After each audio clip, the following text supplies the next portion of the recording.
人类的活动无时无刻不产生数据。当采集和存储所有数据成为可能的同时，我们也将跨入一个数据爆炸的时代。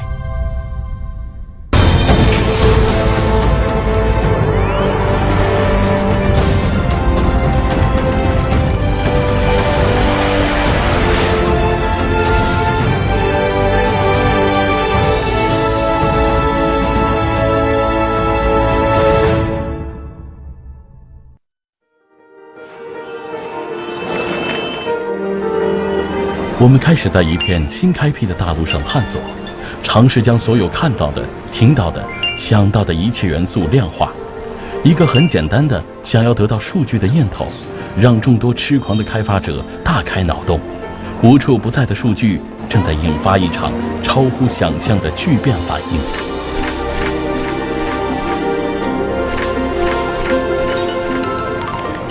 应。1213年的时候，我们这个世界就 digital 的 content 就是数字化的内容，大概是在2乘以10的21次方这个概念上。然后他们预计是在2020年的时候，大概会是到大概50乘以10的21次方这么一个量级，就大概从2到50增加了25倍，在这7、8年间。很少有人会认为一个人的坐姿能表现出什么信息。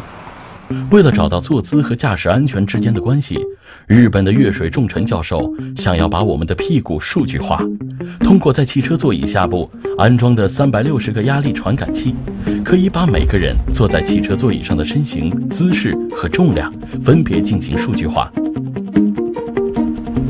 通过在事故发生之前的姿势变化情况，就能分析出坐姿和行驶安全之间的关系。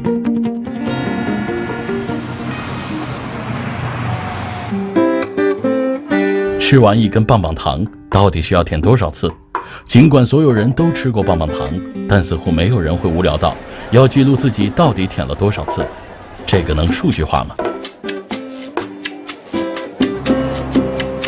纽约大学科朗数学研究所的专家把棒棒糖放在水管中，让水以不同的速度从管道里流过。经过计算，他们发现直径1厘米左右的棒棒糖大约需要舔1000次才能吃完。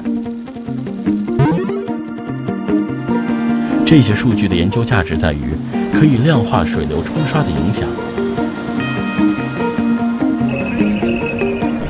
这些数据化的行径看似有些疯狂，在背后反映出的则是人们意识到了数据的价值，想尽办法要把一切事物都数据化起来。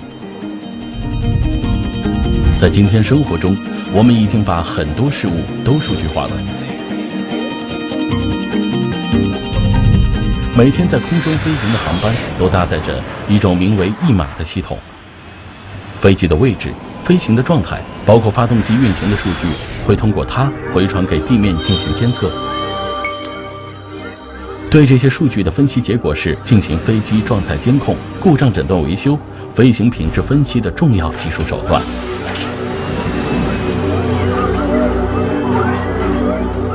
时下流行的智能手环会记录下你每天的运动、睡眠的真实数据，成为指导你健康生活的助手。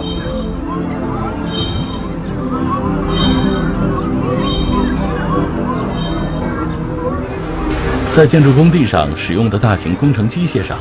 许多部件都加装了传感器，所有的机械运行数据可以被实时传送到维修服务中心，用来预测这些大家伙什么时候会出现故障。它是那种指数增长的形式，对，但它肯定它是有上界是吧？因为它信息的存储，它自然是跟我们这个世界的这个原子的状态个数应该是至少不会超过那个量，所以说我相信这个后面肯定是有一个上界的在这上头，但我想我们远低于这个上界了。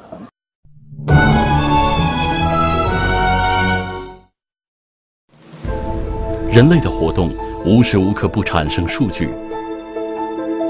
当采集和存储所有数据成为可能的同时，我们也将跨入一个数据爆炸的时代。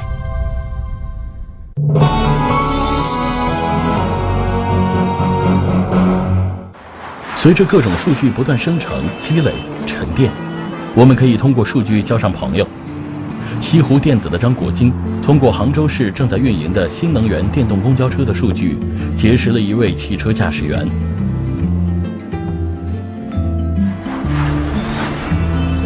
我现在看到的那个驾驶员，他到现在为止我都不认识他，但是我已经从这个图表上我早就认识他了。新能源公交车驾驶员的驾驶数据和车辆行驶的基本信息，每天都要实时传回到数据中心。通过这些真实的数据，有一名驾驶员引起了张国京的注意。我们新能源汽车刚推广出来的时候，心里面还是比较紧张的，所以我是每一天都非常仔细的来看我们这个报表。从这个报表当中发现，有一辆车，这个9730的这辆车，始终它每天它的电量都比平均的电量要低10%几，甚至比用电最高的那辆车的电量要低30%左右。这个现象我觉得这个是非常值得我们总结的，就这个也是我们从大数据的分析当中得出来的一个结论。张国京脑海中冒出了一个想法：如果所有的公交车司机都能够做到像这位驾驶员一样开车，该多好！于是他希望能马上见到这位驾驶员。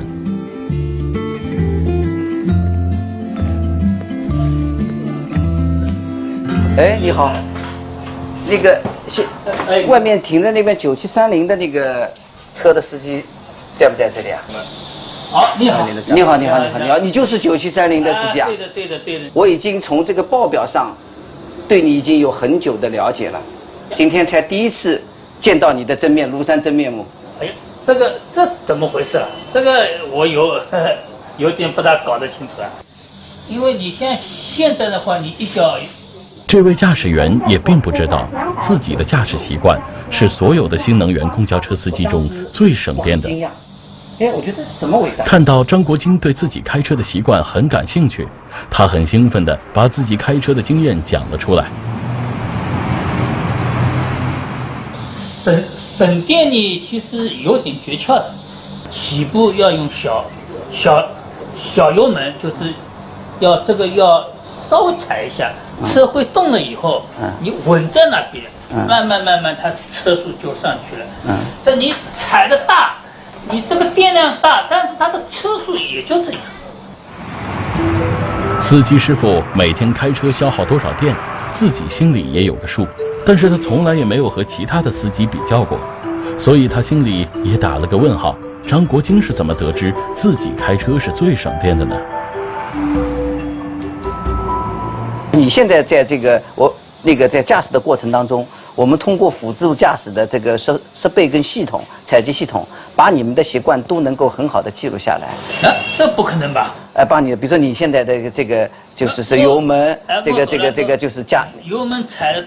大小，你都能记录。那都能记录，采集下来的以后的话呢，就可以把你的一些优点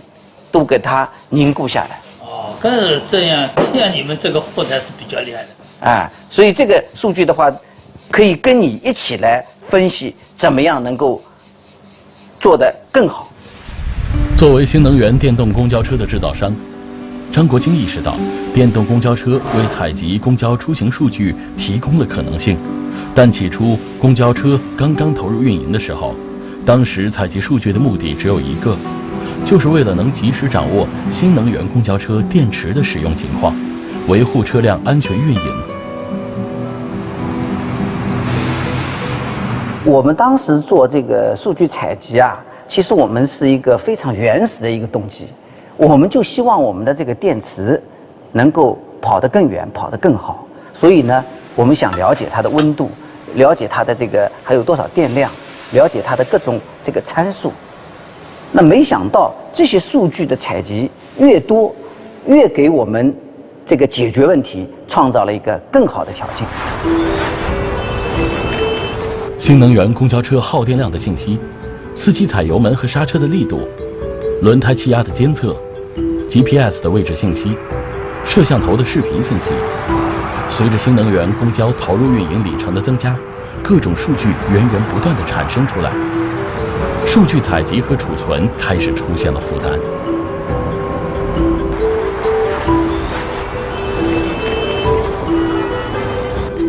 我觉得这个运营的数据啊，就是说我们现在实际上这个数据是海量的，从当时来看，确实有点无知无畏，这个是实际上是在不断的烧钱，而且我们自己对存储的这个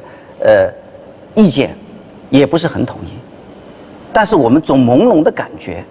啊，这里面后面会有价值，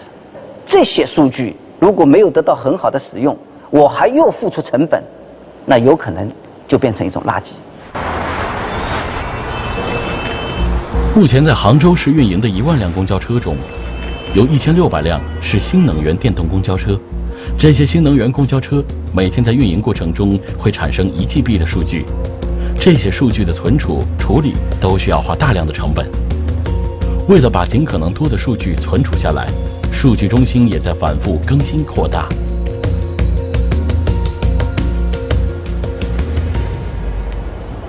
你要处理这么大的一个数据，你要有专业的手段，你要有专业的设备。所以我现在的采集中心在以前是不断的增添设备，不断的增加流量费。当时的采集中心的规模很小。那么随着我们现在觉得这个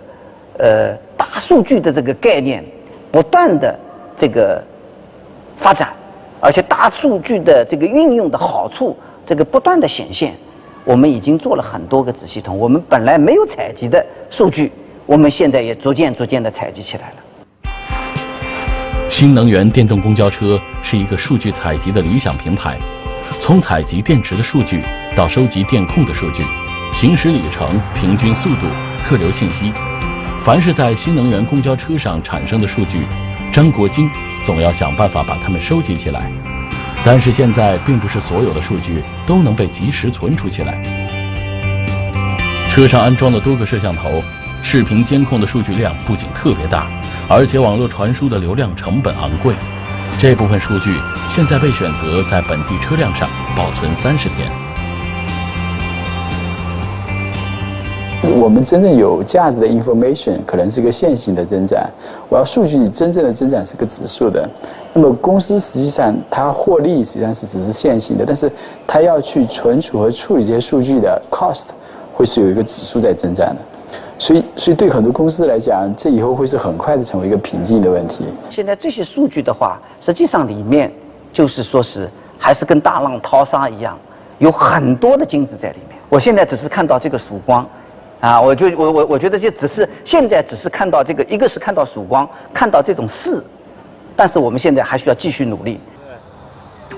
这些新能源的公交车积累下来的各种数据，在经过计算分析后，可以根据实时乘客流量数据，随时进行车次调度和线路切换。根据驾驶员习惯和车辆行驶数据进行车辆研发改进。通过车辆运行的线路规划公交充电场的设置，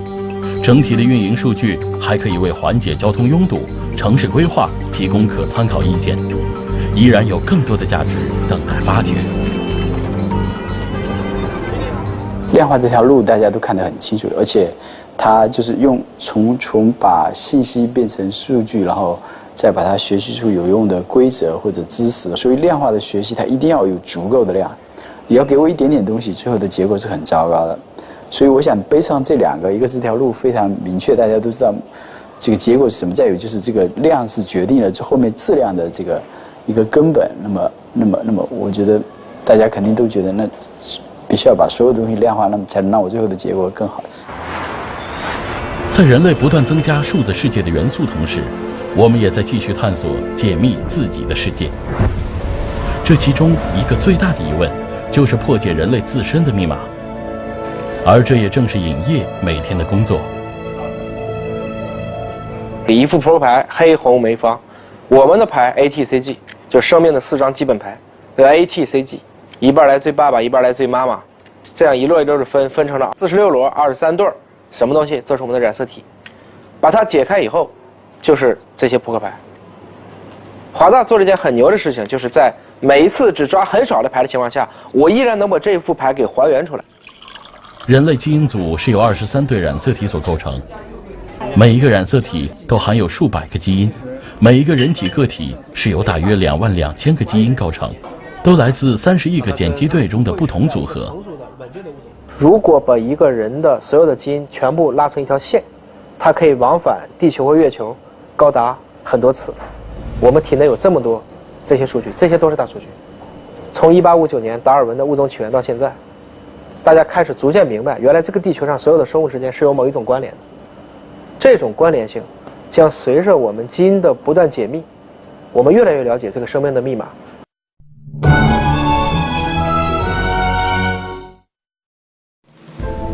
人类的活动无时无刻不产生数据。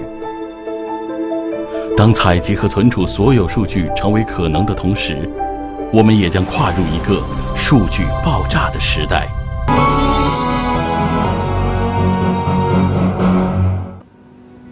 1990年，人类基因组计划正式启动，由美国、英国、法国、德国、日本和中国6个国家的科学家共同参与。经过了13年的时间，耗资30亿美金，绘制出了第一个人类基因的图谱。所以那几年，因为基因组这个项目的快速发展，就使得我们第一代测序仪开始大放异彩。这2台都是咱们华大历史上曾经用过的这些测序仪，我们称之为它可能叫功勋号，这是做我们人类基因组项目。看起来挺笨的，但当年这个机器也足够买一辆法拉利跑车了。导致基因测序时间和价格成本高昂的主要原因是2个方面：一是测序仪测序的速度，二是计算的成本。当人类基因组计划进行到一半的时候，新的办法出现了。美国的一个著名的科学家成立一家私人公司，就是说6个国家这算是国家队儿，我是个俱乐部制，我通过资本的力量，我也能够测一个人的基因组。他只用了几年的时间，人类基因组做了10几年，这个之间是怎么更迭过去的呢？它的核心点是在于，他用了超级计算技术，来极大的提高了这个效率，将它测的这些短的序列最后拼成了一个完整的图谱。从这以后，大家终于明白了一个规律：原来计算技术的进步可以极大的促进生物技术的发展。而随着新一代测序仪的使用，基因测序的时间和成本大大降低。现在测试一个人的基因组只需要3天时间，成本也降到了1000美金左右。随着人类基因组计划的成功和基因检测技术的发展，我们也更加清晰地了解人类生命的密码。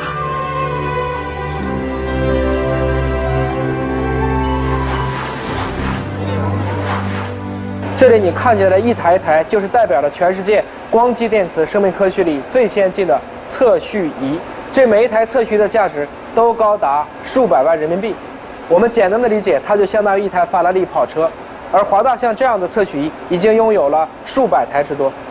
每一天，这个实验室都会交付高达2万多个样本。这些样本覆盖了我们的一些生育健康，比如无创产前的，比如我们的肿瘤检测，比如我们的一些像一些遗传病的检测。这些样本，它们为千千万万个家庭带来了无穷的福祉，这也为精准医疗在中国做出了一个大数据基地。在生活中，当我们遇到一些由于基因缺陷或基因突变引起的疾病，再也不像之前那样令人恐惧和束手无策。在今天影业拜访的这个家庭中，就有一位身患重症的地中海贫血的女孩。做了那个检测，这是携带那个基因。你知道那个地中海贫血啊，它是为了对抗疟疾产生的。蚊子里那个疟原虫啊，如果咬了以后，这个人很快会死。得了地贫呢，就不得疟疾，因为地贫的血细胞或者说它整个的血红蛋白都不一样，那个虫子在那个血里活不了，所以得了地贫呢可能能活几年，得了疟疾马上就死。这个基因就这么留下来了。所以是哪个地方闹疟疾，哪个地方才有地贫。实际上你这个基因肯定是你的祖先在对抗当时疟疾很肆虐的时候留下了这么一个印记。为了救女儿的命，家里要了第2个孩子。经过基因检测，弟弟不但没有患地中海贫血，而且和姐姐配型位点全部吻合，连尹烨都感到这是一个刻意安排的巧合，一定要帮助孩子筹集移植手术所需的费用。基因是遗传来的嘛，但是它是个概率，就是其实您跟夫人生出婷婷的这个概率也是很低的，但是您再生一个，就您这个儿子又能救您的女儿，这个概率也是很低的。所以其实这个东西想一想，这个生活有的时候就在开玩笑。所以我们希望他们到下一代就不要再出这样的问题了。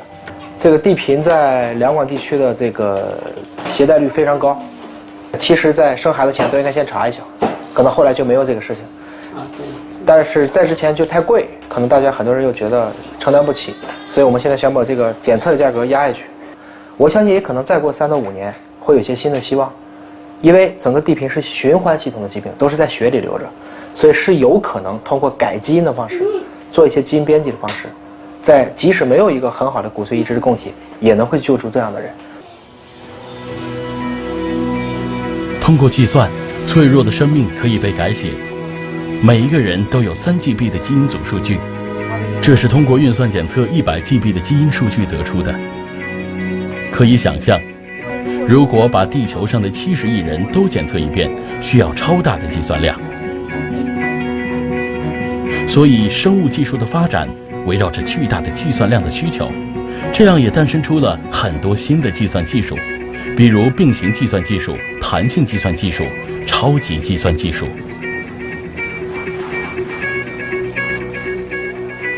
如果有一天，真有任何一家公司得到了100万人的基因组数据，想做任意2个人之间的两两比较，这个计算量我们现在推知是目前所有可能任何一家，哪怕是全世界跑得最快的计算机也是不够算，的。它要求这个计算量可能至少要达到我们今天的10万万亿次或者更高。如果把问题的规模再一次扩大，这个地球的生物圈基因总量是10的60次方，到今天为止大概只解密了10的22次方，还有38个数量级的数据等待计算。这每一个数量级的提高，都意味着数据要成10倍的增加。所以它跟 IT 之间必然会产生越来越多的这种互作，而且全世界的人也都愿意去比，因为大家都想比一比，看看我跟你之间到底有什么不同。那么你想想，如果有几亿人都在上面比自己的基因数据，它可能会带来一个全新的需求，而这个需求也可能会推动，就是整个下一个生命世纪的，比如说精准医学、健康、营养这些风口，又会掀起一波更大的浪潮。我们开始去尝试管理自己的生命，生命一定是数字化的，数字化要靠这些计算机的运算来完成。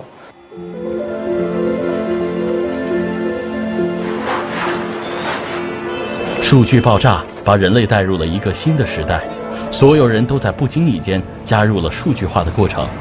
分享数据产生的巨大价值。而数据可视化技术也为我们提供了一个全新的视角来看待我们的生活。数据可视化，它是基于这种真实的数据所生成的一个可视化的图像。一张图顶过千言万语，对吧？那其实当你看到图的时候，你的那个感受和你这种文本或者是所谓的这种表是很不一样的。在真实数据汇成的画面里，都蕴含着更深一层的寓意。数据可以让物流运输线路延伸，数据可以对人类兴趣进行分类，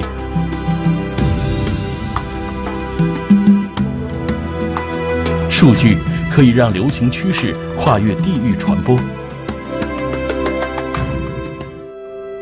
所有数据都在以指数量级增加，已经引发了一次次巨变反应。数据的爆炸给我们提出了巨大的挑战，只有让世界上每一台计算机都忙碌起来，才能让所有的数据持续产生价值。一场计算的革命正在酝酿之中。为了摆脱数据爆炸背后的计算困境，一群年轻人要搭建一个关于计算的超级电网，把计算能力从单一的计算机中解放出来。